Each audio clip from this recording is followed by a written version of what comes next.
that float through the water. The polyps use their tentacles to catch the plankton so they can eat it. But corals aren't just predators. They are also prey. Coral polyps retreat into their cups for protection. But that can't stop parrotfish. Parrotfish eat the algae that live inside the coral polyps. They use their special beaks to break through coral skeletons and gobble up the polyps inside.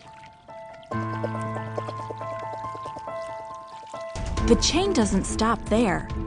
Parrotfish are preyed on by larger fish, like groupers and sharks. A series of species that eat each other, like the coral, parrotfish, and sharks, is called a food chain. There are many different food chains on the reef, and altogether, they make up the food web. Many species use the reef for protection.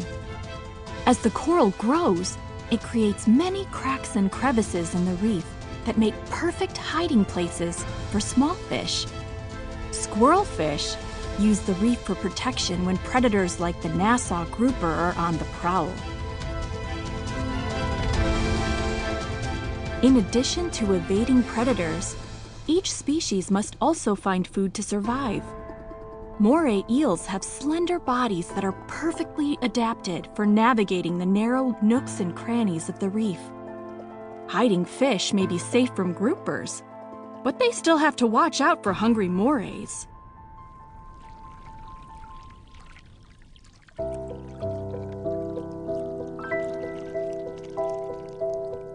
The sandy area between the reef and the shore is called the lagoon, and it is covered by beds of seagrass.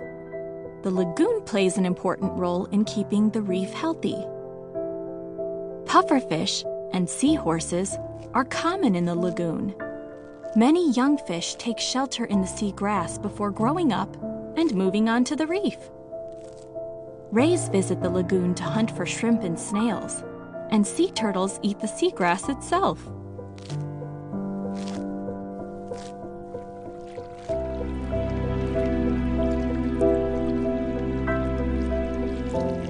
Beyond the lagoon, corals start to appear, marking the beginning of the reef. Groups of fish, called schools, can be found swimming over the reef.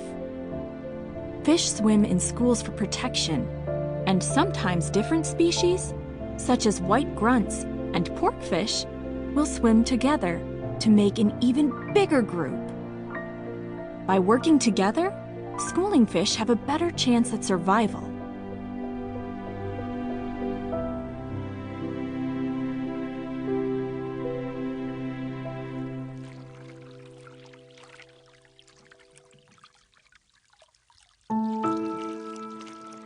Many species have developed unusual adaptations that help them survive.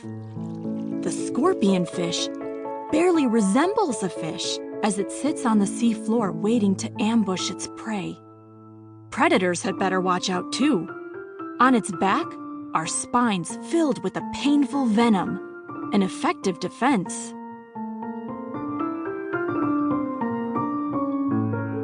The frogfish goes fishing for its dinner. It changes color to blend in with its surroundings and dangles a special fin in front of its mouth to lure its prey close. When an unsuspecting fish takes the bait, the frogfish attacks, and it rarely misses.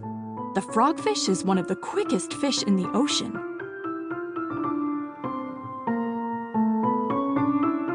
The common octopus has a few uncommon adaptations. It can change the color and the texture of its skin to blend in with any environment. Being a master of disguise is perfect for hunting and hiding. If a predator does happen to find it, the octopus has a backup plan. It releases a cloud of ink that confuses its enemy.